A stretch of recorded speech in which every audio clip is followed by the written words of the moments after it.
إن محمد رسول الله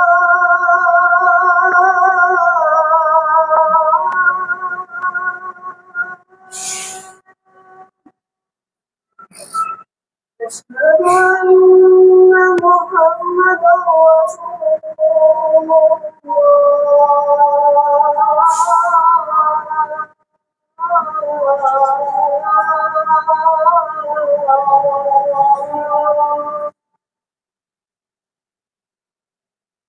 حي على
الحمد لله نحمده ونستعينه ونستغفره ونعوذ بالله من شرور أنفسنا ومن سيئات أعمالنا من يهده الله فلا مضل له ومن يضلل فلا هادي له وأشهد أن لا إله إلا الله وحده لا شريك له وأشهد أن محمدا عبده ورسوله أرسله بالحق بشيرا ونذيرا وداعيا إلى الله بإذنه وسراجا منيرا أما بعد فقد قال تعالى يا أيها الذين آمنوا اتقوا الله حق تقاته ولا تموتن إلا وأنتم مسلمون يا أيها الذين آمنوا اتقوا الله وقولوا قولا سديدا يصلح لكم أعمالكم ويغفر لكم ذنوبكم ومن يطيع الله ورسوله فقد فاز فوزا عظيما أما بعد فأعوذ بالله من الشيطان الرجيم بسم الله الرحمن الرحيم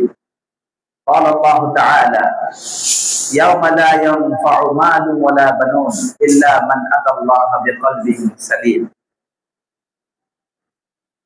আলহামদুলিল্লাহ প্রশংসা আল্লাহ রাব্বুল আলামিনের জন্য যে আল্লাহ রাব্বুল আলামিন আমাদেরকে সালাতুল জুমআ আদায়ের জন্য মসজিদে আসার মতো সুযোগ করে দিয়েছেন। যে আল্লাহ তাআলা আমাদের এই তৌফিকটুকু দান করলেন তার শুকরিয়া, সকলে বলি আলহামদুলিল্লাহ। দরুদ ও সালাত বর্ষিত হোক মানবতার মুক্তিদূত আহমদ মুস্তাফা মুহাম্মদ মুস্তাফা সাল্লাল্লাহু আলাইহি ওয়াসাল্লামের উপর। যে রাসূল সাল্লাল্লাহু আলাইহি ওয়াসাল্লাম আমাদেরকে সর্বদাই অন্তরকে পরিষ্কার পরিচ্ছন্ন রাখার প্রতি উৎসাহ দিয়েছেন, যিনি আমাদেরকে মুক্তির পথ বাতলিয়ে দিয়েছেন, যার উপরে নাজিল হয়েছে আল কোরআন, যে কোরআনের ভাষ্য কিয়ামতের দিন পরিচ্ছন্ন অন্তর ছাড়া সম্পদ সম্পত্তি সন্তান সন্ততি কোনো কাজে আসবে না। যে রাসূল সাল্লাল্লাহু আলাইহি ওয়াসাল্লামের উপরে এই কোরআন নাজিল হয়েছে তার উপর দরুদ ও সালাত বর্ষিত হোক, সকল বলি সাল্লাল্লাহু আলাইহি ওয়াসাল্লাম। অতঃপর উপস্থিত সম্মানিত দিনী ভাই বন্ধুরা, পর্দার আড়ালে প্রিয় বোনেরা,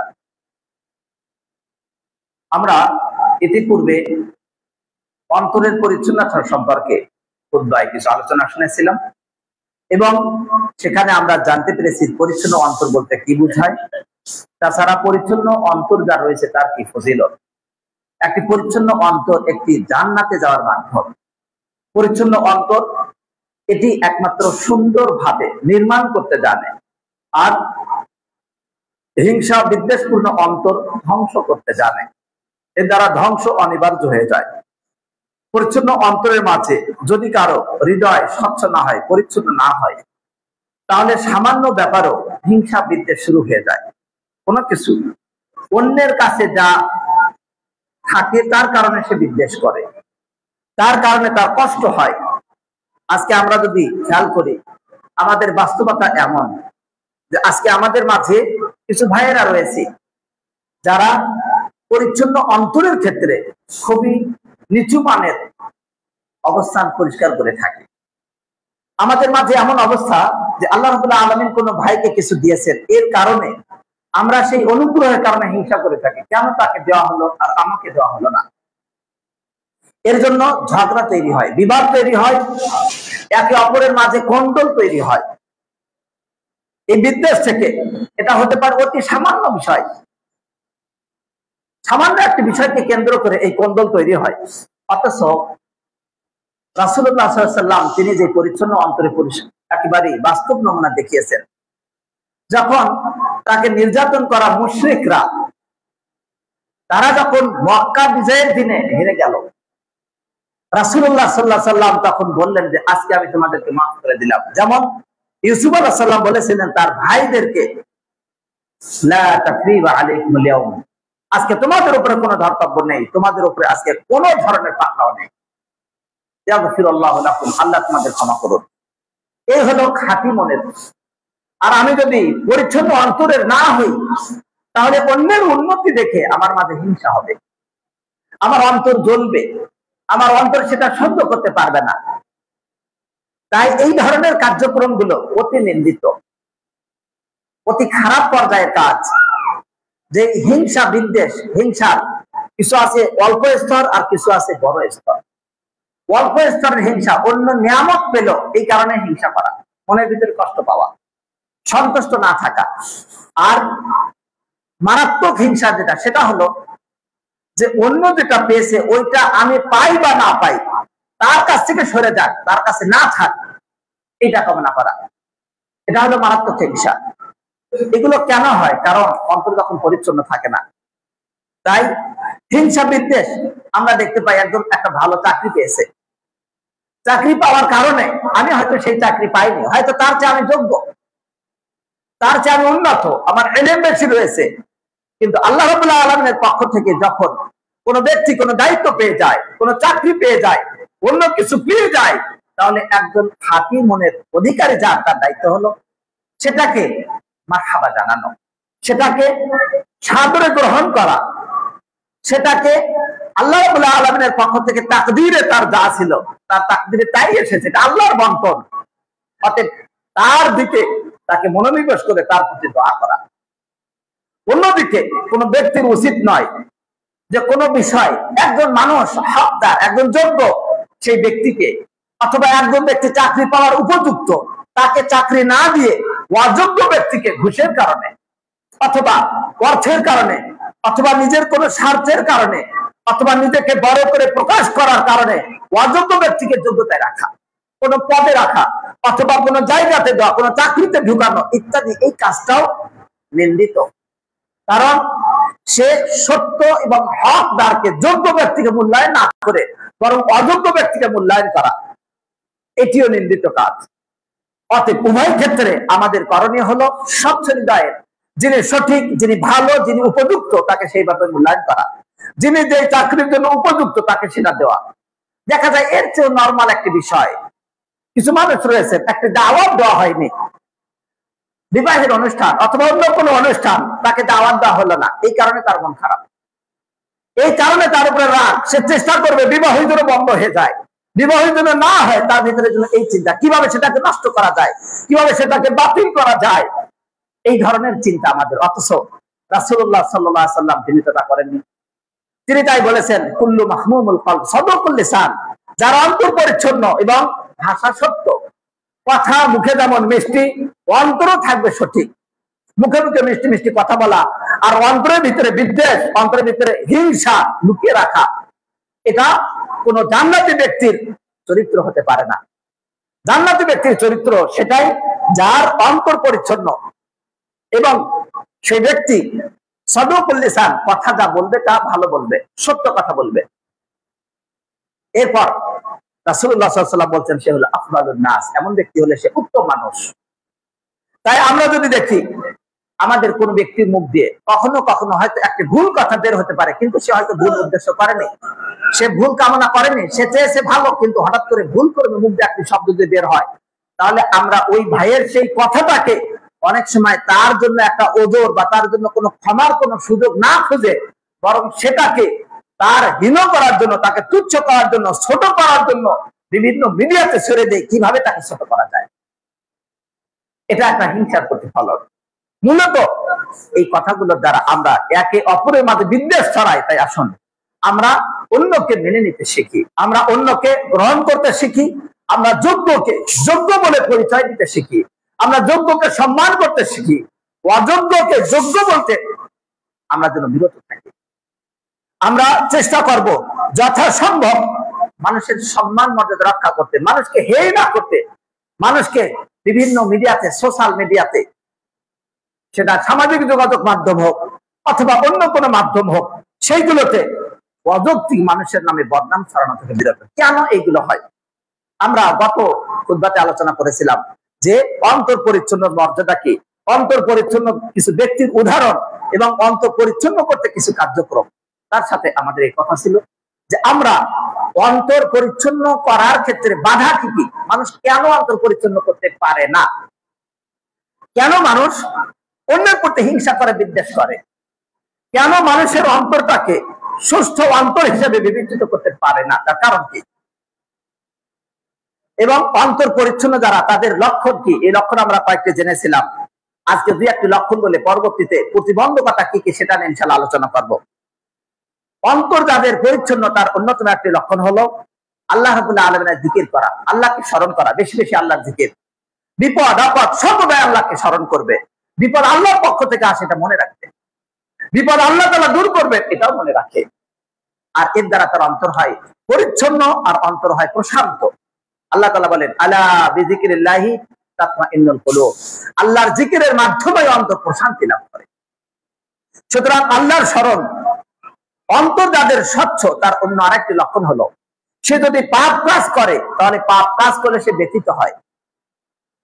বিভিন্ন দায়িত্বে ব্যক্তি থাকে, কখনো অর্থ সম্পদ ইত্যাদি সে হয়তো অপচয় করে, নষ্ট করে, অথবা তাসারুফ করে, সেটাকে আলাদাভাবে অযাচিত কাজে ব্যয় করে, নষ্ট করে। এই জাতীয় কাজ করলে তার অন্তরের মাঝে অনুশোচনা আসা উচিত, যেটার যে জায়গার সেটাকে সেইভাবেই মনে রাখা। এরকম না করে সে আফসোস করে না। তাই যার অন্তর পরিচ্ছন্ন সে কোনো পাপ কাজ করলে সে ব্যথিত হয়, অন্তরে ব্যথা পায়, সে চিন্তা করে কিভাবে আমি এই কাজটি করলাম, আর মুমিন ব্যক্তির প্রতি ভালোবাসা রাখে। তাই তো রাসূলুল্লাহ সাল্লাল্লাহু আলাইহি ওয়াসাল্লাম বলেছেন যে তারাল মুমিনিনা ফি তারাহুমিহিম ওয়া তাওয়াদ্দিহিম ওয়া তাআতুফিহিম কামাসালিল জাসাদ, মুমিনদের তুমি ভালোবাসা, আন্তরিকতা, হৃদয়তার দিক থেকে দেখবে একটি দেহের নাই। একটি দেহের যদি একটি অঙ্গ অসুস্থ হয়, কাটা লাগে, তাহলে সারা শরীর, এমনকি পায়ে যদি কাটা লাগে মাথা পর্যন্ত নিদ্রাহীনতায় ভোগে। কারণ পায়ের ব্যথা মাথা তার সমবেদনা জানায়, মাথায় যদি ব্যথা হয় তাহলে পা তার সমবেদনা জানায়, সে আগায় না, সে রেস্ট নেয়। তাই একটি মুমিন ব্যক্তির উদাহরণ সারা বিশ্ব জগৎ একটি দেহের নাই। এমনকি মুমিন ব্যক্তি যার হৃদয় পরিচ্ছন্ন সে অন্যের কাছে প্রতিশোধ নিতে চায় না, সে অন্যের ব্যাপারে কোন ধরনের প্রতিশোধ বা তাকে শাস্তি দিতে চায় না, সে ক্ষমা করতে জানে। এটা হলো ভালো মনের বিষয়। রাসূলুল্লাহ সাল্লাল্লাহু আলাইহি ওয়াসাল্লাম তাই বলেন আল মুসলিম আখুল মুসলিম, মুসলিম ব্যক্তি অপর মুসলমানের ভাই ভাই। সে তাকে লাঞ্ছিত করে না, সে অপদস্থ করে না, সে তাকে তুচ্ছ মনে করে না, সে তার উপরে জুলুম করে না, বরং একে অপরের সাথে ভাই ভাই হয়ে থাকে। এটাই হলো মুসলিম ব্যক্তির পরিচয়। তাকে কষ্ট দিবে না। মুসলিম যার হৃদয় ভালো সে অন্যের জন্য খায়ের, কল্যাণ কামনা করে, তার ভালো হোক এটা সে কামনা করে। তাই রাসূলুল্লাহ সাল্লাল্লাহু আলাইহি ওয়াসাল্লাম বলেছেন তোমাদের কেউ ততক্ষণ পর্যন্ত পূর্ণ মুমিন হবে না যতক্ষণ না সে তার ভাইয়ের জন্য সেটাই কামনা করে যা সে নিজের জন্য কামনা করে। তবে আমার নিজের জন্য যে বিষয়গুলো আমি কামনা করি, আমার অপর ভাইয়ের জন্য যদি সেটা আমি কামনা না করতে পারি, তাহলে বুঝতে হবে আমার হৃদয় স্বচ্ছ না। আমার বক্তব্য যতই সুন্দর হোক, আমার কথা যতই মিষ্টি হোক, আমার কথার ভিতরে যতই মধু মিশানো থাক না কেন, কিন্তু আমার অন্তরটা ক্লিয়ার না, আমার অন্তরটা ভালো না। এই জন্য আমি আমার অপর ভাইয়ের জন্য কল্যাণ চাইতে পারি না। আর যে ব্যক্তি কল্যাণ চাই অপর ভাইয়ের জন্য, বুঝতে হবে নিঃসন্দেহে তার অন্তরটা ভালো। রাসূলুল্লাহ সাল্লাল্লাহু আলাইহি ওয়াসাল্লাম তাই মুমিন ব্যক্তির এই বৈশিষ্ট্য বলেছেন। এরপরে আমরা যদি এবারে খেয়াল করব যে এই অন্তর পরিচ্ছন্ন হওয়ার ক্ষেত্রে বাধা কি কি। এক নম্বর বাধা হলো খারাপ ধারণা করা, সুজ্ঞান, খারাপ ধারণা করা। একজন ব্যক্তি মাশাআল্লাহ ভালো, ভালো থাকার পরেও হতে পারে সে এক জায়গায় কোনো একটা কাজে গেছেন, অন্য কোনো প্রয়োজনে দাঁড়িয়ে আছেন, আপনি ভাবছেন ব্যাপার কি, একটা খারাপ ধারণা করলেন। দুইজন তাদের গল্প করছে, নিজেদের কথাও বলতে পারে, কিন্তু আপনি ফাঁকা থেকে যাওয়ার কালে এক জায়গায় দেখছেন তারা দুইজন বসে কি গল্প করে, মনে হয় আমার ব্যাপারে কিছু বলছে। এই যে খারাপ ধারণা করা, এটা একটি খারাপ অভ্যাস। রাসূলুল্লাহ সাল্লাল্লাহু আলাইহি ওয়াসাল্লাম বলেছেন, ইয়াক মাযান্না, তোমরা খারাপ ধারণা থেকে বিরত থাকো। ইন্নাযান্না আকযাবুল হাদিস, চরম মিথ্যা কথা, বড় মিথ্যা কথা, এটি হলো খারাপ ধারণা করা। এর চেয়ে আরো পরিষ্কার করে স্বয়ং আল্লাহ তাআলা বলেছেন, ইয়া আইয়ুহাল্লাযীনা আমানু ইজতানিবু কাসীরাম মিনায-যন্ন ইন্না বা'দায-যন্নি ইসম ওয়া লা তাজাসসু ওয়া লা ইয়াগতাব বা'দুকুম বা'দা আইয়ুহিব্বু আহাদুকুম আন ইয়াকুলা লাহমা আখিহি মাইতান ফাকারিহতুমু। আল্লাহ রাব্বুল আলামিন বললেন, হে ঈমানদারেরা, তোমরা অধিক ধারণা থেকে বেঁচে থাকো। ইন্না বা'দায-যন্নি ইসম, কিছু ধারণা রয়েছে সেগুলো পাপ। ওয়া লা তাজাসসু, আর তোমরা পিছনে পিছনে লেগো না, পিছনে গোয়েন্দাগিরি করো না, কার কি দোষ আছে এটা খুঁজে খুঁজে বের করতে যেও না। কারণ রাসূলুল্লাহ সাল্লাল্লাহু আলাইহি ওয়াসাল্লাম অন্য হাদিসে বলেছেন, যেই ব্যক্তি মুসলমান ভাইয়ের দোষ খুঁজে বের করতে যায়, আল্লাহ রাব্বুল আলামিন ওই ব্যক্তির দোষ, সে যদি ঘরে থাকে তবুও তার দোষ বের করে তাকে লাঞ্ছিত করে দেবেন। তাই মুমিন ব্যক্তির পিছনে পিছনে খুঁজে দোষ বের করা কোনো কাজ মুমিনের হতে পারে না। এটা দুর্বল ঈমান যাদের, যাদের দুর্বল মন, অন্তর যাদের কলুষযুক্ত, যাদের অন্তর কালো, যাদের অন্তরে ময়লা যুক্ত, তারা এই কাজ করে থাকে। তাই এই যে তানিবু কাসীরাম মিনায-যন্ন, অধিক ধারণা থেকে তোমরা বিরত থাকো। ইন্না বা'দায-যন্নি ইসম, এরকম কিছু ধারণা রয়েছে পাপ। এবং তোমরা একে অপরের গীবত করো না। ওয়ালা ইয়াগতাব বা'দুকুম বা'দা, তোমাদের একে অপরের তোমরা গীবত করবে না। আইয়ুহিব্বু আহাদুকুম আন ইয়াকুলা লাহমা আখিহি মাইতান ফাকারিহতুমু, তোমাদের কেউ কি ভালোবাসে যে তার ভাইয়ের গোশত খেতে, মৃত ভাইয়ের গোশত খেতে, তোমরা তো অপছন্দ করো।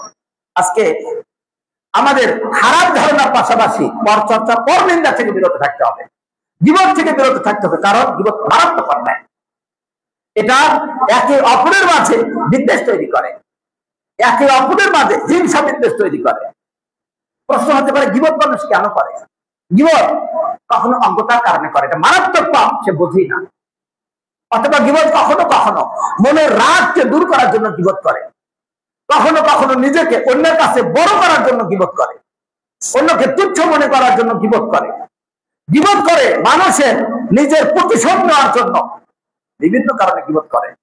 কিন্তু গীবতটা মারাত্মক অন্যায়। আমরা যদি খেয়াল করি, আমাদের অনেক মানুষ আছেন, অনেক মুসলমান ভাইরা আছেন, যারা দোকান থেকে গোশত কিনবেন, গোশত কেনার সময় ভাববেন, যদি এমন হয় যে বিদেশ থেকে আসা কিছু বানানো গোশত, মুরগি অথবা গরু বা অন্য কিছু কেনার সময় সে চিন্তা করে এই গোশতটা কোন দেশ থেকে আসলো, এটা কি অমুসলিম রাষ্ট্র থেকে নাকি মুসলমান রাষ্ট্র থেকে।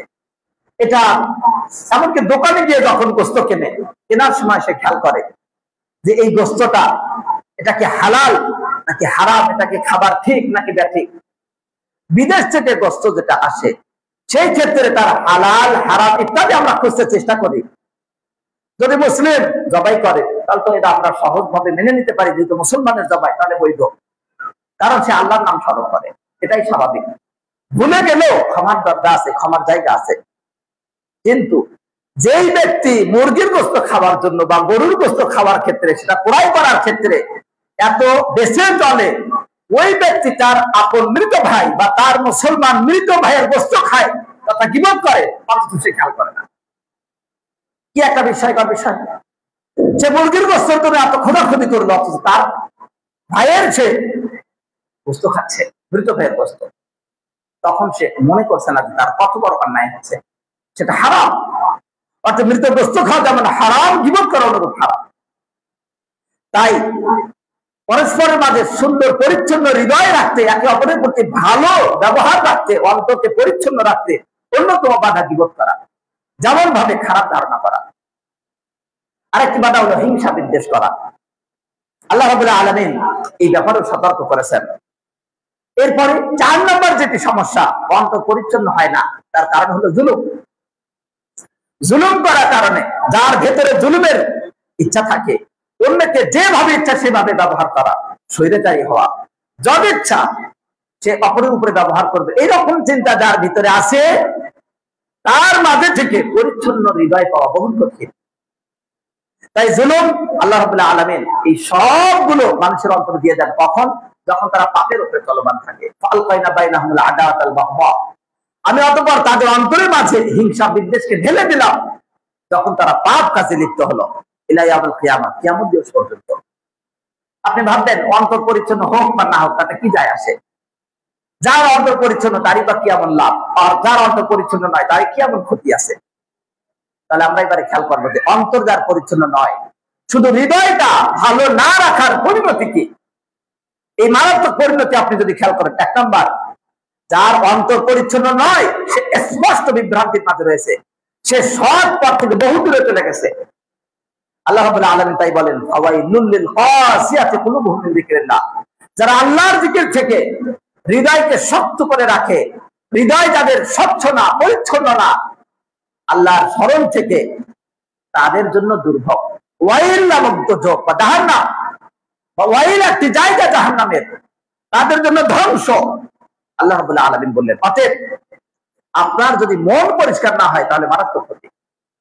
2 নাম্বার, অন্তর পরিচ্ছন্ন না হওয়া, অন্তরের ভিতরে রোগ থাকা, অন্তরের ভিতরে গাফলতি থাকা, অন্তরের ভিতরে শিরক থাকা মারাত্মক গুনাহ। অন্তরের ভিতরে অন্যের প্রতি হিংসা বিদ্বেষ, এটার দ্বারা আপনার ক্ষতি পেয়ে যাবে। দাঈফ হাদিস একটি, যে খারাপ পাপ, খারাপ কাজ, অন্তর যা খারাপ, এই হিংসা ভালো আমলকে নষ্ট করে দেয়।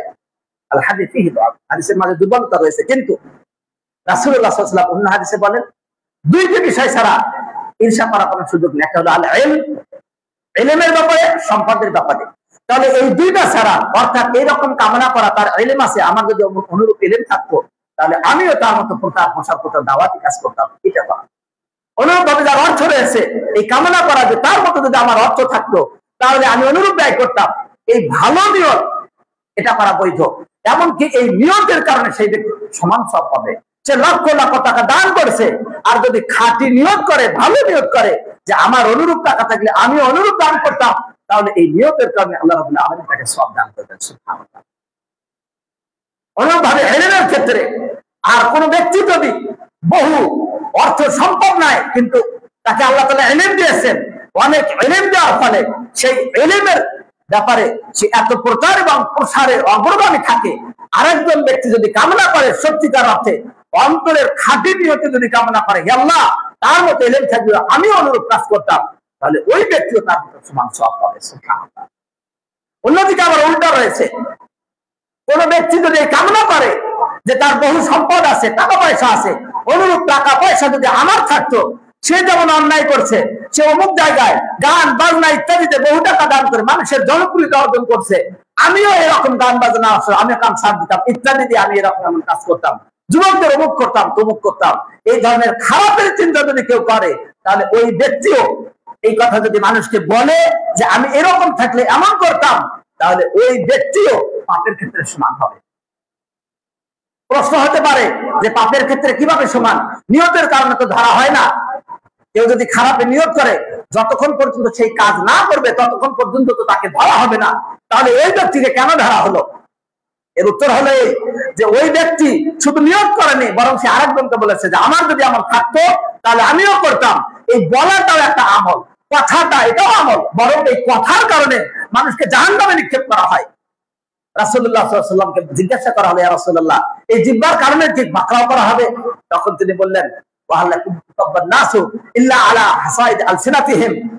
মানুষকে কি এই যে জিহ্বার যে ফসল, জিহ্বার যে কামাই, এটার কারণেই তো মানুষকে জাহান্নামে নিক্ষেপ করা হবে। অতএব কেউ যদি তার মাল সম্পদ নাই, অর্থ নাই, টাকা নাই, পয়সা নাই, আবার যার আছে সে পাপ কাজ করে, না থাকার ফলে যদি সে এই কথা বলে যে ওই রকম থাকলে আমিও করতাম, তাহলে দুইজনই পাপের সমান হয়ে যাবে।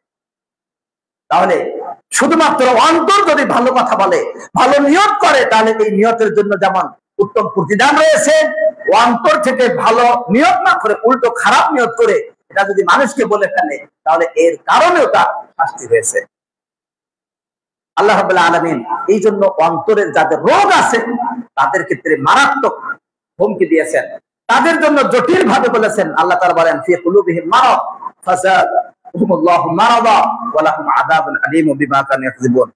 তাদের অন্তরের মাঝে রয়েছে রোগ ব্যাধি, আল্লাহ রাব্বুল আলামিন তাদের ব্যাধি আরো বৃদ্ধি করে দেন। তাদের জন্য রয়েছে মর্মান্তিক শাস্তি, যন্ত্রণাদায়ক শাস্তি। তারা যে মিথ্যা বলে, মুখে এক কথা বলে আর কাজে আর একটা করে।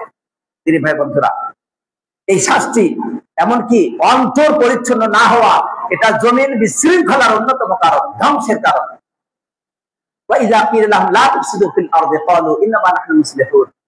যাদের অন্তর ঠিক নাই তাদেরকে যখন বলা হয় যে তোমরা জমিনে বিশৃঙ্খলা করো না, শৃঙ্খলা করো, উত্তম কাজ করো, সংশোধন করো, বিশৃঙ্খলা না করে, তখন তারা বলে ইন্নামা নাহনু মুসলিহুন, আমরা তো সংশোধনকারী, আমরা ভালো কাজ করছি, সংশোধনের কাজ করছি।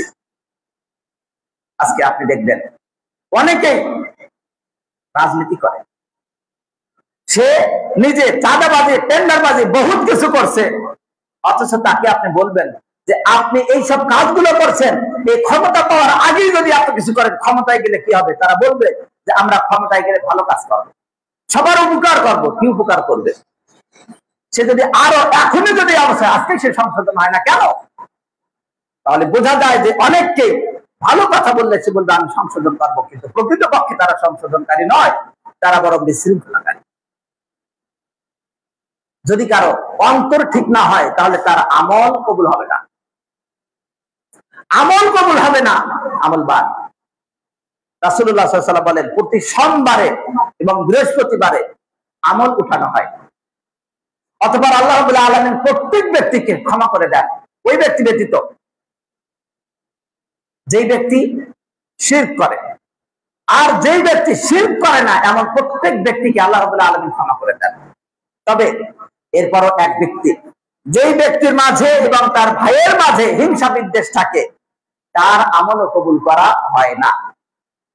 রাসূলুল্লাহ সাল্লাল্লাহু আলাইহি ওয়াসাল্লাম বলেন, আল্লাহ তাআলা বলবেন এই দুইজনকে তোমরা ছেড়ে দাও, তারা যেন পরস্পরের মাঝে সংশোধন করে নেয়। যদি সংশোধন করে নেয় তবে আল্লাহ রাব্বুল আলামিন তাদেরকে ক্ষমা করবেন, তাদের আমল গ্রহণ করবেন, অন্যথায় তাদের আমল গ্রহণ করা হবে না। হাদিস মুসলিম বর্ণনা করেন। কিয়ামতের দিন অন্তর যার পরিচ্ছন্ন না, শত শত টাকা ব্যয় করলো, লক্ষ লক্ষ টাকা ব্যয় করে বিশাল মসজিদ করে দিল, অথবা অনেক বড় আলেম, বহু ইলম আছে, বিশাল বিশাল জালসায় তার মাধ্যমে অনেক ব্যক্তি মুসলমান হলো, কিন্তু এই বক্তব্য দেওয়া, এই প্রচার প্রকাশনা ইত্যাদি সবকিছু দ্বারা তার প্রকৃতপক্ষে নিয়ত হলো এই যে মানুষ যেন তাকে বড় আলেম বলে।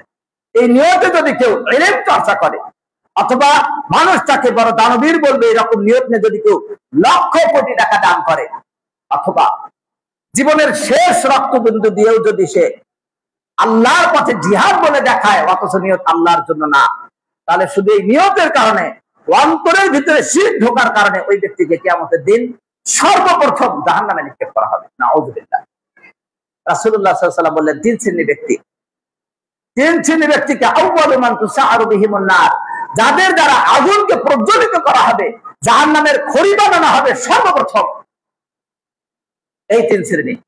এক, যেই ব্যক্তি আল্লাহর পথে শহীদ হয়েছে বলে মানুষ মনে করে, জীবনের শেষ রক্তবিন্দু দিয়ে দিছে, একবারে চরম ভাবে যুদ্ধ করছে মুসলমানদের দলে থেকে, কিন্তু মনে মনে তার নিয়ত যে মানুষ তাকে যেন বীর বলে।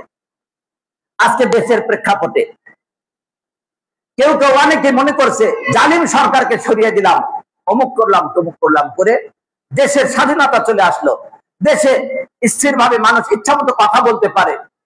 যদি আসলেই একজন জালেমকে সরানোর জন্য যদি এই কাজ হয়ে থাকে, তাহলে আজকে নতুন করে নিজের নাম অমুক যোদ্ধা তমুক যোদ্ধা এই নাম দরকার কেন? আমি এই যোদ্ধা, আমি অমুক যোদ্ধা, তমুক যোদ্ধা, আমার জন্য টাকা পয়সা লাগবে, তাহলে টাকা পয়সার জন্য কি আমি যুদ্ধ করেছি কিনা? তাহলে যদি আমি ভালোর জন্য করে থাকি, আজকে আবার এই নিয়ত কেন? কেন রাষ্ট্রে লক্ষ লক্ষ টাকা নিতে হবে? এই জন্য তো কেউ কাজ করেনি। সুতরাং আমাদেরকে সবসময় মনে রাখতে হবে যে যেই কাজগুলো ইসলামের জন্য না, সেটা আল্লাহর কাছে গ্রহণ হবে না। মানুষের কাছে গ্রহণ হতে পারে, মানুষ বাহবা দিতে পারে, মানুষ তার জন্য ভালো বলতে পারে, প্রশংসা করতে পারে, কিন্তু ইসলামের জন্য যেটা যুদ্ধ, সেটাই ইসলামে গৃহীত। যত ধরনের শক্তি প্রয়োগ করা হোক না কেন, সেটা যদি আল্লাহর জন্য না হয়, দ্বীন কায়েমের জন্য, কালিমাতিল্লাহ, আল্লাহর কালিমা উদ্দিনের জন্য যদি না হয়, তাহলে সেটা কখনোই আল্লাহর পথে জিহাদ বলে বিবেচিত হবে না। শহীদ হওয়া তো বহুদূরের কথা। কারণ রাসূলুল্লাহ সাল্লাল্লাহু আলাইহি ওয়াসাল্লাম বলেছেন, তাকে জিজ্ঞাসা করা হলে একজন ব্যক্তি তার ব্যক্তিকে প্রতিষ্ঠিত করার জন্য যুদ্ধ করে, একজন ব্যক্তি তার জাতির মর্যাদা উন্নত করার জন্য যুদ্ধ করে, একজন ব্যক্তি তার ব্যক্তির জন্য এবং তার স্বাধীনতা, তার নিজেকে অন্যের কাছে বড় করে প্রকাশ করার জন্য, বড়ত্ব দেখানোর জন্য যুদ্ধ করে, সে কি শহীদ বলে বিবেচিত হবে? রাসূলুল্লাহ সাল্লাল্লাহু আলাইহি ওয়াসাল্লাম বলছেন না। তবে যেই ব্যক্তি যুদ্ধ করবেন লিতাকুনা কালিমাতুল্লাহি হিয়াল উলিয়া, যেন আল্লাহর কালিমা সবার উপরে হয়, এই জন্য যে ব্যক্তি যুদ্ধ করবে সেই হবে শহীদ। অন্যথায় যতই কিছু করুক না কেন, তার শহীদ বলার কোনো সুযোগ নেই। তবে হ্যাঁ, কোন ব্যক্তি যদি রাষ্ট্রের কোনো কাজে যদি যুদ্ধ করে, তাহলে রাষ্ট্র তাকে শহীদ বলবে, কিন্তু ইসলাম তাকে শহীদ বলবে না। সুতরাং রাষ্ট্রের শহীদ সবাই যে শহীদ, আর ইসলামের শহীদ সবসময় এক নাও হতে পারে। কখনো যদি রাষ্ট্র ইসলাম হয়, সেই রাষ্ট্রের মূল কাজ যদি হয় ইসলাম রক্ষা করা, সেই রাষ্ট্র রক্ষা করার জন্য যদি কেউ শহীদ হয়, তাহলে সে শহীদ হয়ে যাবে।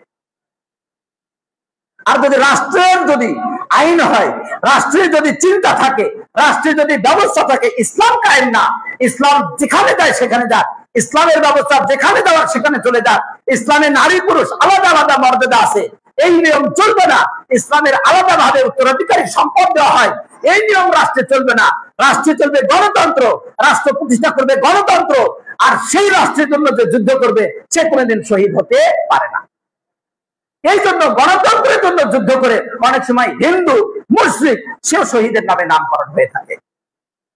তিনি ভাই বন্ধুরা, আল্লাহর জন্য যদি কেউ সঠিকভাবে কাজ করে, তার এক নাম্বার হতে হবে অন্তর সঠিক। অন্তরের ভিতরে তার নিয়ত হবে আল্লাহর জন্য, আল্লাহর জন্যই সে জিহাদ করবে। সে কোনো তন্ত্র মন্ত্র, মানুষের রচিত কোনো কিছুর জন্য জিহাদ করে না। কোন ব্যক্তি যদি কোন জালিম শাসককে সরানোর জন্য, মানুষের শান্তি শৃঙ্খলার জন্য যদি সে কোনো চেষ্টা করে, আমরা তার জন্য এতটুকু দোয়া করতে পারি যে আল্লাহ রাব্বুল আলামিন তার ভালো নিয়তের কারণে ক্ষমা করে দিন, আমিন। ভালো নিয়তে যদি কেউ ভালো কাজ করে, তবে শর্ত হচ্ছে তার জন্য ঈমান থাকতে হবে। ঈমান নাই, মুশরিক, শিরকের উপরে রাষ্ট্রের এক তন্ত্রকে প্রতিষ্ঠা করার জন্য যুদ্ধ করতে গিয়ে মারা গেছে, আর আমি তাকে শহীদ বলে দিলাম, তাকে যোদ্ধা বলে দিলাম, আর পরবর্তীতে আবার এর কারণে বহু প্রাপ্তির আশা জাগে, এখানকার জন্য সেখানকার জন্য বহু আশা। এটা তো সত্যিকার অর্থে ভালো কাজের জন্য হলো না। আগে এক সময় থাকলেও পরবর্তী তার ভিতরে মিক্স হয়ে যায়। তাই দুনিয়ার কোন ইচ্ছা এমন করলে সে কোনো দিনই আল্লাহ তাআলার কাছে পরিত্রাণ পেতে পারে না। অন্যদিকে কোন ব্যক্তি যদি অর্থ সম্পদ সবকিছু ব্যয় করলো, সে যদি এটা মানুষকে দেখানোর জন্য, বিরোধী নিজেকে দানবীর প্রকাশ করার জন্য হয়, কিয়ামতের দিন আল্লাহ রাব্বুল আলামিন বলবেন যে তোমাকে আমি এত নিয়ামত দিয়েছি, এর জন্য কি করেছো? তখন সে আল্লাহর কাছে বলবে, আল্লাহ আমি মসজিদ করেছি, আমি মাদ্রাসা করেছি, আমি কল্যাণের ফার্ম করেছি, মানুষকে দান করেছি, গরিব দুঃখী অসহায়কে আমি টাকা দিয়ে মাদ্রাসা মসজিদে পড়ানোর জন্য, লেখাপড়া করানোর জন্য, চাকরি করার জন্য, অথবা মসজিদের খেদমতের জন্য আমি ব্যবস্থা করেছি, সব করেছি। আল্লাহ রাব্বুল আলামিন বলবেন, কাযাবতা, তুমি মিথ্যা বলেছো, তুমি মিথ্যা বলেছো, তুমি এই কাজগুলো করেছো এই কারণে যাতে করে তোমাকে দানবীর বলা হয়। আপনার বলা হয়েছে কতবার তাকে টেনে হেসড়ে মুখকে নিচের দিকে দিয়ে টেনে হেসড়ে তাকে জাহান্নামে নিক্ষেপ করা হবে, কোনো ফায়দা হবে না। তাই অন্তর যদি পরিচ্ছন্ন না হয়, তাহলে এই অন্তর কলুষিত রেখে অন্তরে আল্লাহর সাথে অন্য কাউকে শিরকের অংশ রেখে দিয়ে যতই ভালো কাজ করুন না কেন, তা কবুল হবে না। অনুরূপ ভাবে এক ব্যক্তি, সে আলেম, ইলম অর্জন করলো, বহু মানুষকে দাওয়াতি কাজ করেছে, কিন্তু তার লক্ষ্য ছিল যে তার পোশাক, আমি অমুক মাদ্রাসার অমুক, আমি অমুক মসজিদের এমন দায়িত্বশীল, অথবা আমি অমুক মসজিদের খতিব, আমি অমুক মসজিদের ইমাম, আমার দ্বারা এত এত মানুষ হেদায়েতের পথে এসেছে। এই ধরনের আমি 40 বছর থেকে ইমামত করি, আমি 20 বছর থেকে হেফজখানার চাকরি করি, আমি 50 বছর থেকে মাদ্রাসা চালাই, আমি এত বছর থেকে ইসলামী ইউনিভার্সিটি চালাই, আমার মাধ্যমে এত এত বিপ্লব ঘটেছে, এত পরিবর্তন হয়েছে, এই বলে যদি সে মানুষের কাছে সম্মান নিতে চায়, তাহলে তার দুনিয়াতেই সম্মান প্রাপ্তি হয়ে গেল, এর দ্বারা আখিরাতে কোনো প্রতিদান থাকবে না, আখিরাতে তার জন্য জাহান্নামের কারণ হবে। আল্লাহ রাব্বুল আলামিন কিয়ামতের দিন বলবেন, তোমাকে আমি ইলম দিয়েছিলাম, তুমি কি করেছো?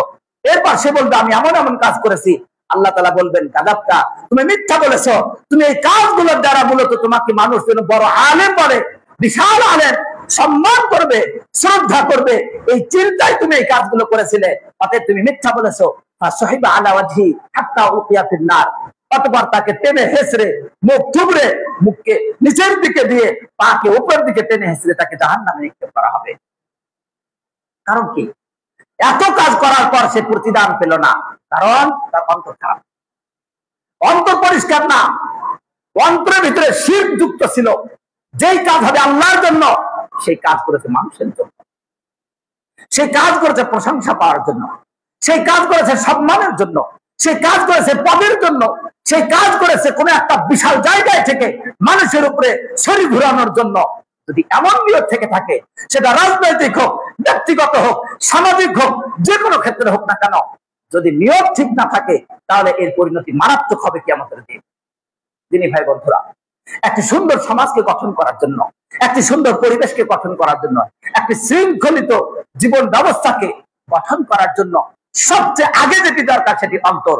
তাই রাসূলুল্লাহ সাল্লাল্লাহু আলাইহি ওয়াসাল্লাম মক্কাতে 13 বছর ধরে অন্যান্য ইবাদত বন্দেগীর আগে মানুষের অন্তর থেকে শিরককে দূর করার জন্য দাওয়াত দিয়েছেন। সব সময় দাওয়াত দিয়েছেন, কুলু লা ইলাহা ইল্লাল্লাহ তুফলিহু, বলো সত্যিকার অর্থে মাবুদ একমাত্র আল্লাহ, তার জন্যই আমার জীবন, তার জন্যই আমার মরণ, তার জন্য আমার ইবাদত, তার কাছে আমার চাওয়া, তার কাছে আমার পাওয়া, এই সবগুলোর জন্য তার জন্য হয়। এটা হতে হবে অন্তর যদি পরিষ্কার হয় তবেই।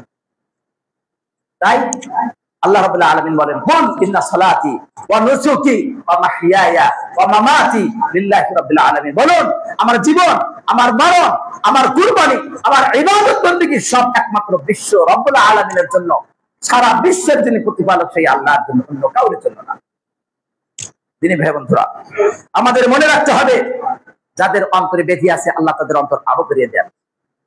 আমরা এবার খেয়াল করব যে যাদের অন্তর নষ্ট, শিরক ঢুকেছে, বেদাত ঢুকেছে, অন্তরের ভিতরে বিভিন্ন লোভ চলে এসেছে, এই ধরনের নষ্ট হৃদয়গুলোকে পরিচ্ছন্ন করার পন্থা কি?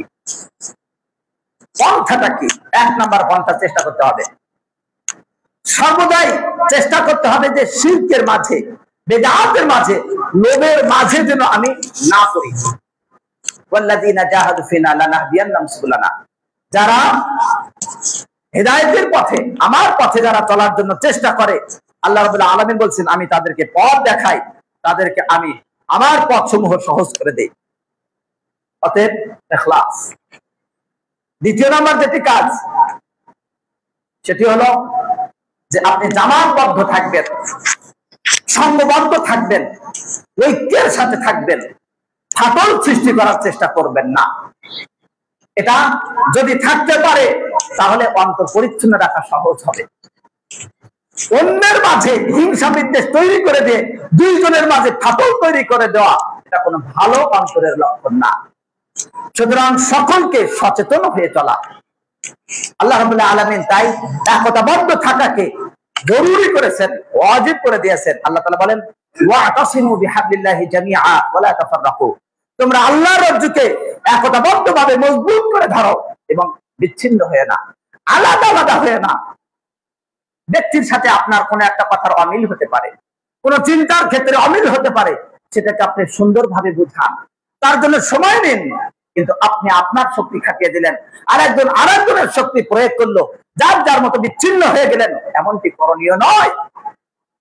অতএব ওয়ালা তাফাররাকু, আলাদা আলাদা হবে না, অন্তরে মিল থাকতে হবে। ওয়াযকুরু, স্মরণ করো, নিয়ামাতাল্লাহি আলাইকুম, আল্লাহর সেই নিয়ামত, ইয কুনতুম আ'দাআন, তোমরা ছিলে পরস্পরের শত্রু। সেই জাহিলি যুগেও শত্রু, আওস খাজরাজ মারাত্মক শত্রু ছিল।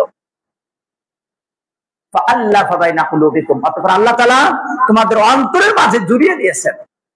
আমরা যারা দ্বীনি কাজের জন্য একসাথে চলি, আল্লাহ তাআলা আমাদের অন্তর জুড়িয়ে দিয়েছেন দ্বীনের জন্য।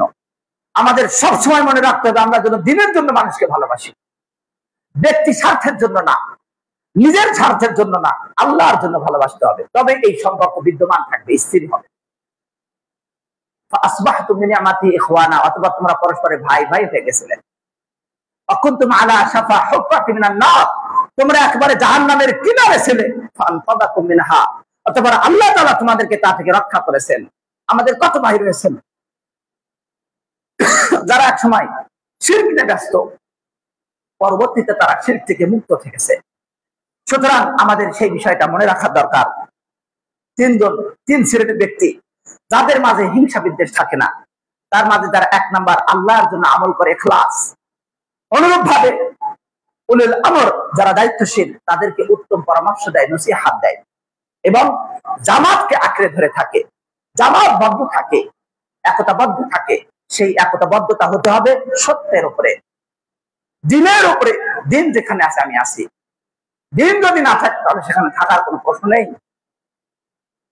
এরপরে আপনার অন্তরকে পরিচ্ছন্ন রাখার জন্য যেটি অতীব গুরুত্বপূর্ণ দায়িত্ব পালন করে অথবা অত্যন্ত সহায়ক ভূমিকা রাখে, সেটা হলো আল্লাহ তাআলার তাকদীরের প্রতি সন্তুষ্ট থাকা। আল্লাহ তাআলার তাকদীরের প্রতি যদি কেউ সন্তুষ্ট থাকতে পারে, তাহলে ওই ব্যক্তির মাঝে হিংসার কোনো সুযোগ থাকবে না, বিদ্বেষের কোনো সুযোগ নেই। তাই তাকদীরের প্রতি বিশ্বাস করা ঈমানের একটি রকম। যার তাকদীরের প্রতি বিশ্বাস নাই, সে ব্যক্তি মুমিন না, সে ঈমানদার হতে পারবে না। ওমর ইবনে খাত্তাব রাদিয়াল্লাহু আনহু তাই বলেন যে তুমি যদি পাহাড় সমতুল্য দান করো আর যদি তাকদীরের প্রতি বিশ্বাস না করো, তাহলে তোমার এটা কবুল হবে না। ওয়াতুমিনা বিল কদরি খায়রিহি ওয়া শাররিহি, তাকদীরের ভালো এবং মন্দের প্রতি বিশ্বাস করা। আপনার তাকদীরে চেষ্টা করার পর একটি ব্যবসায়িক লাভ আসলো না, অথবা একটা চাকরি আসেনি, অথবা আপনার অনেক যোগ্যতা, তারপরেও আপনার চেষ্টার পরেও হয়তো আসেনি। আরেক ভাই আপনার চেয়ে একটু দুর্বল, অর্থ সম্পদ কম, তার সততা অথবা তার ভালো গুণের কারণে আল্লাহ রাব্বুল আলামিন তাকে বরকত দিয়েছেন, তার অনেক অর্থ সম্পদ হয়ে যাচ্ছে। আর আপনি তাকিয়ে তাকিয়ে ভাবছেন যে আমি এত যোগ্য, আমার কেন অর্থ হলো না, আমি এত যোগ্য, আমার কেন এই অবস্থান হলো না। তার মানে আল্লাহ তাআলা তার প্রতি যেটা দিয়েছেন তার প্রতি আপনি অসন্তুষ্ট। আল্লাহ তাআলা তার তাকদীরে যেটা বন্টন করেছেন, আল্লাহর সেই বন্টনের উপরে আপনি অসন্তুষ্ট হলেন, এটা মারাত্মক অন্যায়। এটা তাকদীরের প্রতি বিশ্বাস হলো না। কারণ আপনাকে মনে রাখতে হবে, যদি আমার কাছে এটা আসার থাকতো তাহলে অবশ্যই আসতো, আমার কাছে এটা আসার নাই বলেই আসেনি। আবার যখন সময় হবে আমার কাছে এটা আসার, অবশ্যই আসবে, মিস নাই। তাই রাসূলুল্লাহ সাল্লাল্লাহু আলাইহি ওয়াসাল্লাম বললেন, এ আলাম জেনে রাখো, আন্নামা আসাবাকা লাম ইয়াকুল ইখতিয়ার, তোমার কাছে যা আসার তা আসবেই, তা তোমাকে ভুল করবে না। এমনকি নবী সাল্লাল্লাহু আলাইহি ওয়াসাল্লাম এটা বললেন, জেনে রাখো, ইন্না আউওয়ালাকুম ওয়া আখিরাকুম, তোমাদের প্রথম শেষ, ওয়া ইনসাকুম ওয়া জিন্নাকুম, তোমাদের মানুষ জিন সকল সৃষ্টি যদি এক জায়গায় হয়, একটা বিশাল মাঠে সবাই একত্রিত হলো, হওয়ার পর সকলে মিলে যদি আল্লাহর কাছে চায় আর আল্লাহ তাআলা প্রত্যেককে তার চাওয়া যদি দিয়ে দেন, তাহলে আল্লাহর ভান্ডার থেকে সামান্যতম কমবে না, এতটুকু কমবে না যেমন একটা পাখি সাগরের মাঝে তার ফকর দিল, ঠোঁট ডুবিয়ে দিয়ে পানি তুললো, যতটুকু কমে এতটুকু যেন না। অর্থাৎ সাগর দিয়ে পানি তোলার পর আবার ঝাপটা এসে সব শেষ হয়ে যাবে, অর্থাৎ তার ওই ঘাটতি আর থাকবে না। আল্লাহ রাব্বুল আলামিনের ভান্ডার এত বড়। তবে মনে রাখবে, অবশ্যই সারা দুনিয়ার সকল মানুষ প্রথম থেকে শেষ পর্যন্ত, কিয়ামত পর্যন্ত সবাই যদি তোমার জন্য চেষ্টা করে, আলা আইয়ান ফাউকা, তোমার উপকার করার জন্য, লা ইয়ানফাউ ইল্লা মা কাতাবাল্লাহু লাক, তারা কোনো উপকার করতে পারবে না, তবে আল্লাহ তাআলা তোমার জন্য যা লিখে রেখেছেন তাই হবে। আল্লাহু আকবার। জেনে রাখো, সকল জিন এবং মানুষ কিয়ামত পর্যন্ত যত আসবে সবাই মিলে যদি তোমার কোনো ক্ষতি করতে চায়, কোনো ক্ষতি করতে পারবে না, তবে আল্লাহ যা লিখে রেখেছেন তাই হবে। জেনে রাখো, তোমার কাছে যা আসার তা অবশ্যই আসবে, কখনো ভুল করবে না। আর তোমার কাছে যা আসার না, যতই চেষ্টা করো সেটা কখনোই আসবে না। জফল কালাম, কলম শুকিয়ে গেছে, তার মানে নতুন করে আর তকদিরে কিছু লেখা হবে না। আপনার ভিতরে যদি বিশ্বাস পূর্ণ মাত্রায় থাকে, তাহলে আপনি যা পাননি তার জন্য কেন ব্যথিত, কেন দুঃখিত? আর যা আসেনি তার জন্য দুঃখের কিছু নাই, আর যা আসার তা আসবেই, আপনি সান্ত্বনা গ্রহণ করুন। কিন্তু তকদিরের প্রতি খুশি থাকতে হবে, তকদিরের প্রতি বিশ্বাস রাখতে হবে, যেন তকদির এটা আল্লাহর পক্ষ থেকে নির্ধারিত, এখানে যেন কোনো ভুল না হয়। তাই আমাদের সান্ত্বনা নিতে হবে, আল্লাহর তকদিরের প্রতি খুশি থাকতে হবে, তবেই আমাদের মাঝ থেকে হিংসা বিদ্বেষ দূর হয়ে যাবে, অন্তর হবে পরিচ্ছন্ন। অন্তর পরিচ্ছন্ন করার জন্য অন্যতম আল্লাহ তাআলা স্বয়ং মাধ্যম দিয়েছেন তেলাওয়াতুল কোরআন, কোরআনুল কারীম তেলাওয়াত করা। কারণ কি?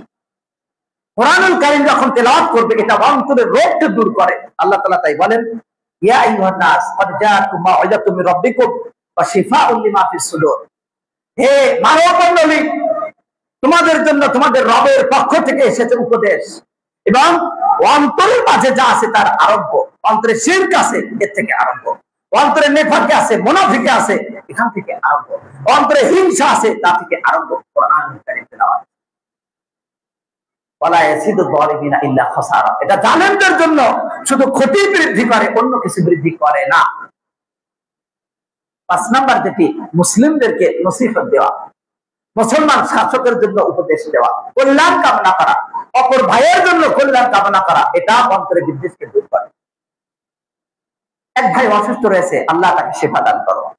আরেক ভাই তার সন্তানকে লেখাপড়া করাতে পারে না, মুসলিম ভাইয়ের জন্য দোয়া করুন যেন তার সন্তানকে সে লেখাপড়ার জন্য অর্থ সম্পদ দিতে পারে। এই দোয়া করুন, তবেই না বোঝা যাবে যে আপনার অন্তর পরিচ্ছন্ন। অন্যদিকে ফুদাইল বিন আইয়াদ রাদিয়াল্লাহু আনহু ওয়া রাহিমাহু, ফুদাইল বিন আইয়াদ তিনি বলেছেন যে মুমিন ব্যক্তি সে গোপন করে এবং উপদেশ দেয়। যে মুমিন সে অপর মুমিন ব্যক্তির দোষকে গোপন করে এবং তাকে পরামর্শ দেয় যে ভাই এটা এরকম এরকম। আর যে ব্যক্তি পাপী, যে খারাপ, যে ফাজির, অত্যাচারী, এবং যে ব্যক্তি বদ মেজাজের, এই ব্যক্তি মুমিন ব্যক্তিকে নসিহত করে না, বরং সে তাকে লাঞ্ছিত করে। সে ফাঁকা জায়গায় বা অনেক মানুষের মাঝে, যেখানে বললে অনেকে জানবে, যেখানে প্রচার করলে সবাই জানবে, যেখানে প্রচার করলে মানুষ তাকে ঘৃণা করবে, যেখানে প্রচার করলে মানুষ তার প্রতি বিদ্বেষ করবে, সেই জায়গাতে প্রচার করবে যে ব্যক্তি খারাপ মনের অধিকারী, যে ব্যক্তি ফাজির, অপরাধী। আর মুমিন ব্যক্তি অপর মুমিনের দোষ গোপন করে এবং তাকে নসিহত দেয় যে ভাই আপনার জন্য এটা ভালো না। আপনি যদি কোন ব্যক্তিকে নসিহত দিতে চান, তাকে আড়ালে দেন, যাতে করে সে অন্যের কাছে লাঞ্ছিত না হয়। আমরা হাদিস জানি, মুমিন ব্যক্তি অপর মুমিনের আয়না স্বরূপ। এই হাদিস আমরা ভালো করে জানি। তার মানে মুমিন ব্যক্তির দোষ ধরে দিবে, সুন্দর কথা। আয়নার সামনে দাঁড়ালে যেমন দোষ ধরা পড়ে, মুমিন ব্যক্তি তার অপর মুমিনের দোষ ত্রুটি বলে দিবে। কিন্তু আয়না কি কখনো লাঞ্ছিত করে? আয়নাতে আপনি যাবেন, কোনো ব্যথা নাই, বেদনা নাই। আয়নাতে আপনার দোষ দেখার কারণে আপনি তো কষ্ট পাবেন না, আপনি সংশোধন করবেন।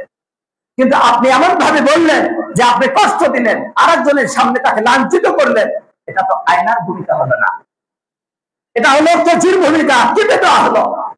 এটা হলো মারার ভূমিকা, এটা হলো পাথরের ভূমিকা, এটা হলো তাকে শাস্তি দেওয়ার ভূমিকা। অতএব এটা মুমিন ব্যক্তি আয়নার ভূমিকা পালন করলো না। তাই আমাদেরকে মনে রাখতে হবে যে আমরা যেন মুমিন ব্যক্তির আয়না স্বরূপ হই, মুমিন ব্যক্তির জন্য যেন আমরা পাথর না হই, তার জন্য যেন আঘাত না হই। এরপরে মুমিন ব্যক্তির অন্তরকে পরিচ্ছন্ন করা যেটা মাধ্যম, সেটা হলো দোয়া। আল্লাহর কাছে দোয়া করতে হবে, হে আল্লাহ আমার অন্তরের হিংসা বিদ্বেষকে তুমি দূর করে দাও। বলে আমিন। হে আল্লাহ আমরা যারা আছি, জেনে বুঝে অথবা না জেনে না বুঝে আমরা অনেক সময় অন্যায় করে থাকি। অন্যের নামে অতি তুচ্ছ বিষয়কেও বিভিন্ন মিডিয়াতে, বিভিন্ন জায়গাতে প্রচার প্রকাশ করে থাকি, যার কারণে অন্যের মাঝে হিংসা বিদ্বেষ তৈরি হয়, মারামারি হয়, কাটাকাটি হয়, এই ধরনের অন্যায় কাজগুলো থেকে যদি আমরা বিরত থাকি, সকল বলি আমিন। ইয়া মুকাল্লিবাল কুলুব সাব্বিত কলবি আলা দীনিক। রাসূলুল্লাহ সাল্লাল্লাহু আলাইহি ওয়াসাল্লাম নিজেই তার অন্তরের জন্য দোয়া করেছেন, হে আল্লাহ আমার অন্তরকে আপনি দ্বীনের উপরে অটল রাখুন। ইয়া মুসাররিফাল কুলুব সাররিফ কুলুবানা আলা তাআতিক। হে অন্তরের পরিবর্তনকারী, আমার অন্তরকে আপনি দ্বীনের উপরে পরিবর্তন করে দিন। আল্লাহু আকবার। স্বয়ং রাসূল সাল্লাল্লাহু আলাইহি ওয়াসাল্লাম যদি অন্তরের জন্য এই দোয়া করেন, এমন কি আল্লাহ রাব্বুল আলামিন নিজেই শিখিয়ে দিলেন এই দোয়া। মুমিনরা যেন বলে রব্বানা লা তুযিগ কুলুবানা বা'দা ইয হাদাইতানা। হে আল্লাহ, হে আমাদের রব, আমাদের অন্তরকে আমাদেরকে হেদায়েত দেওয়ার পর যেন আর বক্র না করেন। হে আল্লাহ আমাদের অন্তরকে আর বক্র করবেন না। ওয়াহাব লানা মিন লাদুনকা রাহমা। আপনার পক্ষ থেকে আমাদেরকে রহমত দান করুন। ইন্নাকা আনতাল ওয়াহ্হাব। অন্তরকে পরিচ্ছন্ন করার আরো কিছু কিছু নিদর্শন রয়েছে, কিছু কিছু কাজ রয়েছে। তার মাঝে বাস্তবিক যে কাজগুলো করবেন যাতে হিংসা বিদ্বেষ দূর হয়ে যায়, তার মাঝে অন্যতম হলো সালাম বিস্তার করা। বেশি বেশি করে সালাম দিন। আমরা অনেক সময় একজন আরেকজনকে চিনি, দেখি, জানি, রাস্তায় পাশ দিয়ে যাচ্ছি, বেকার আমরা তাকিয়ে থাকি। আমরা তাকিয়ে থাকি, তাকাচ্ছি, কোনো কথা নাই, বার্তা নাই। এটা কোন সুন্দর সিস্টেম না। আপনি সালাম দিন, আসসালামু আলাইকুম, আপনার উপরে শান্তি বর্ষিত হোক। এর মাঝে অন্যতম বিষয় মুখে মুখে সালাম, এরপর ধরে তারপরে তাকে শাস্তি দেওয়া অথবা তার ক্ষতি করা, তাকে সুযোগ কাজে লাগিয়ে তার সাথে কৌশল করে তার প্রতি অন্যায় করা, এটা কোনো সালাম হলো না। সালাম আপনার উপরে শান্তি বর্ষিত হোক, অর্থাৎ আল্লাহর পক্ষ থেকে আপনার উপরে যেমন শান্তি বর্ষিত হোক, আর আপনি আমার কাছ থেকে নিরাপদ, এটা মনে রাখতে হবে। সুতরাং আপনি তাকে সালাম দিবেন। সালাম দিলে রাসূলুল্লাহ সাল্লাল্লাহু আলাইহি ওয়াসাল্লাম বলেছেন, তোমরা জান্নাতে প্রবেশ করতে পারবে না ততক্ষণ পর্যন্ত যতক্ষণ না পূর্ণ ঈমানদার হও। আর তোমরা ঈমানদার হবে না যতক্ষণ না তোমরা একে অপরকে ভালোবাসো। আর আমি কি তোমাদেরকে এই ভালোবাসার কিসের ভিত্তিতে হবে আমি কি জানিয়ে দেব না?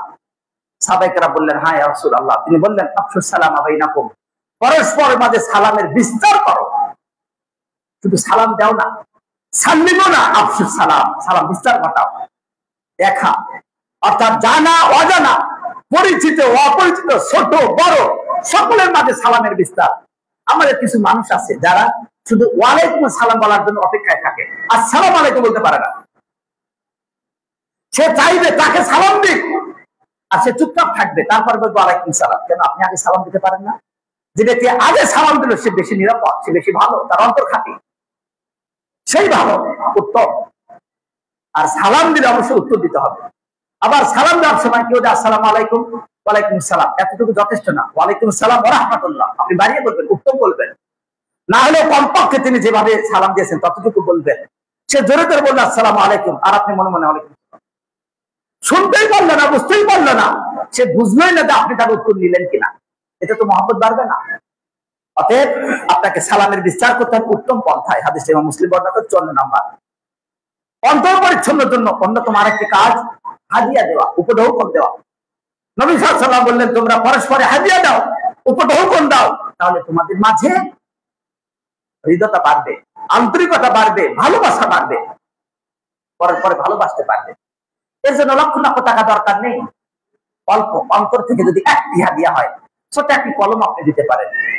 সাধারণভাবে এর সাথে সাথে আরেকটি বিষয়, সুন্দর সমাজ বিনির্মাণের জন্য নবী সাল্লাল্লাহু আলাইহি ওয়াসাল্লাম যেটি বলেছিলেন, যখন মদিনায় আসলেন, যাদের মাঝে হিংসা বিদ্বেষ হানাহানি কাটাকাটিতে ব্যস্ত যারা, তাদেরকে তিনটি নির্দেশ দিলেন। আইয়ুহান নাস, হে মানুষেরা, আফশুস সালাম, সালাম বিস্তার করো। ওয়া আতঈমুত তাআম, এবং খাদ্য খাওয়াও।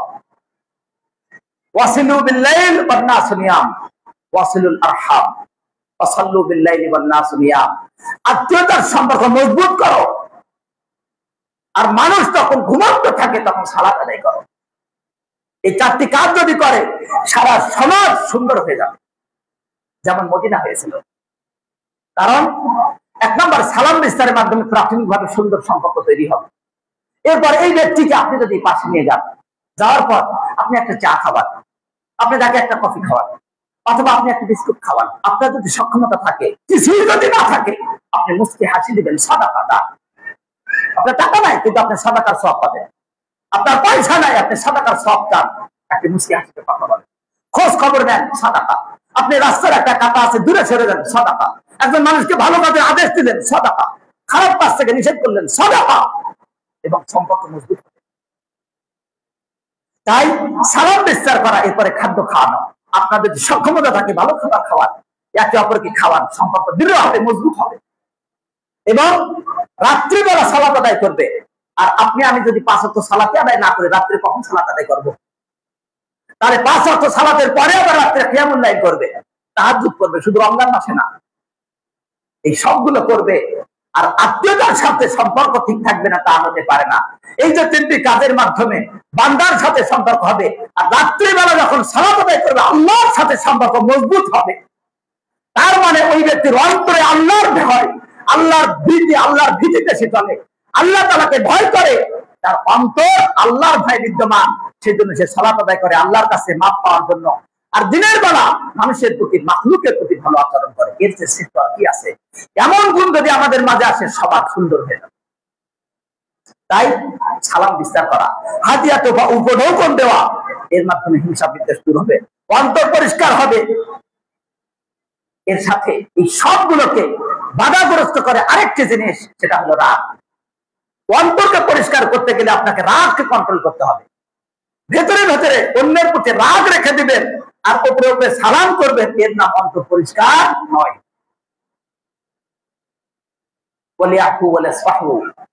তারা যেন ক্ষমা করে দেয়, মাফ করে দেয়। আলা তুহিব্বুনা আন ইয়াগফিরাল্লাহু লাকুম, তোমরা কি চাও না যে আল্লাহ তাআলা তোমাদের ক্ষমা করে দিবেন? এই কাজ যদি কেউ করে, আল্লাহ রাব্বুল আলামিন তাকে মাফ করে দিবেন এবং অন্তর পরিষ্কার হবে। পরস্পরে একে অপরের ঝগড়া বিবাদ থেকে দূরে থাকা। ঝগড়া বিবাদ করলে হিংসা বিদ্বেষ তৈরি হয়ে যায়। ক্ষতি করার চেষ্টা করে, যখন ঝগড়াতে পারে না, কিভাবে তার ক্ষতি করা যায় সেই চিন্তা নিয়ে ঘুরপিয়ে করে। অনেক সময় এই ধরনের ক্ষতি মানুষের জীবন পর্যন্ত বিলিয়ে দিয়ে এই ক্ষতির হিসাব দিতে হয়। তাই আমাদের মনে রাখতে হবে উখুওয়া দীনিয়া, যিনি ভ্রাতৃত্ববোধ মনে রাখতে হবে। আমরা সকলেই ভাই ভাই, ইন্নামাল মুমিনুনা ইখওয়া ফাসলিহু বাইনা আখওয়াইকুম। অতএব তোমাদের ভাইদের মাঝে যা দ্বন্দ্ব, বিতর্ক, তর্ক বিতর্ক, ঝগড়া বিবাদ, হিংসা বিদ্বেষ যা আছে, সব দূর করে তোমরা সংশোধন করে নাও। আর এই সবগুলোকে উদ্বুদ্ধ করবে তাকওয়া, আল্লাহ ভীতি।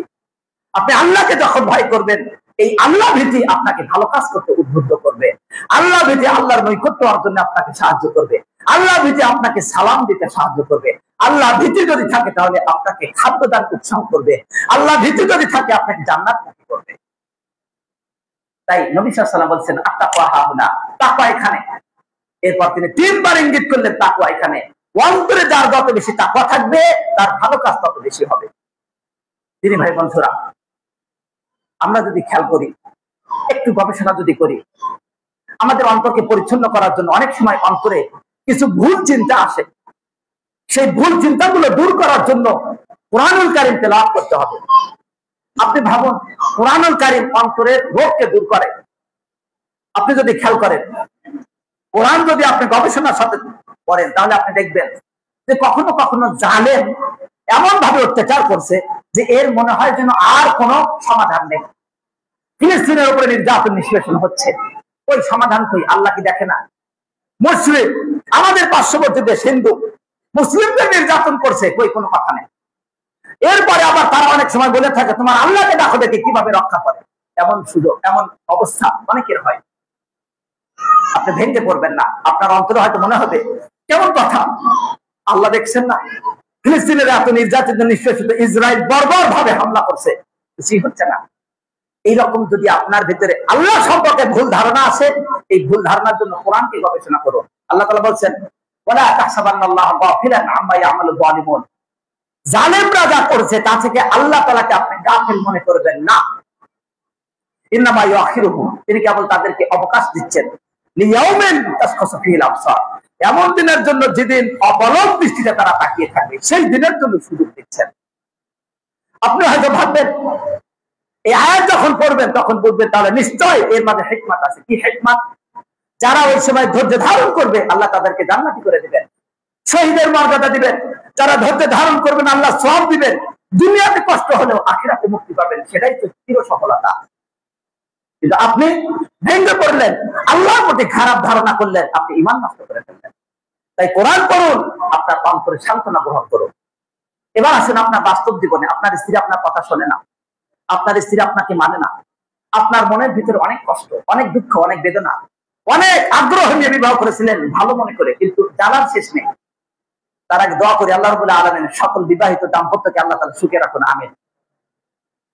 আপনি যদি এমন পজিশনে, এমন অবস্থায় পড়েন, কি চিন্তা করছেন? আমি ভালো, আমি সালাত করি, ইবাদত করি, বন্দেগী করি, 5 ওয়াক্ত সালাত আদায় করি, যাকাতের সময় যাকাত দেই, রমজান মাসে যথার্থভাবে ইবাদত করি, আর আমার স্ত্রী এমন। আপনার ভালো লাগছে না, কি করবেন? আল্লাহ তাআলা সমাধান দিয়ে দিলেন, ওয়াসা আন তাকরাহু শাইআন ওয়া হুয়া খায়রুন লাকুম। তোমরা মনে করো, তোমরা কিছু ধারণা করো যেটা তোমাদের জন্য অকল্যাণকর, অথচ সেটা তোমাদের জন্য কল্যাণকর। কিভাবে?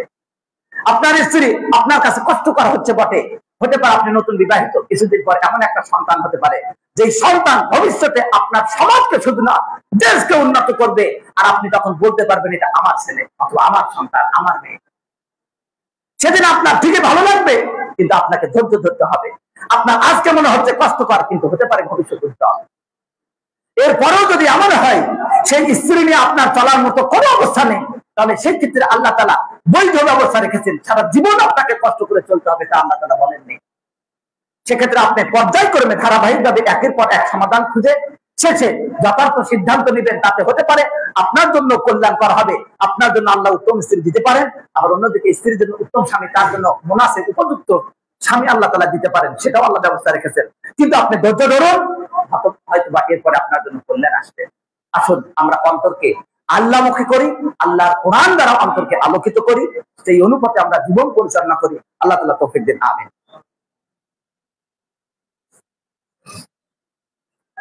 আলহামদুলিল্লাহ, আলহামদুলিল্লাহ কাফা ওয়া সালামুন আলা ইবাদিহিল্লাযিনা ইসতাফা, আম্মা বা'দ। যিনি ভাই বন্ধুরা, অন্তরকে পরিচ্ছন্ন করতে আল্লাহ তাআলা যা আদেশ দিয়েছেন সেটাকে মান্য করবেন, নিষেধ থেকে বিরত থাকবেন।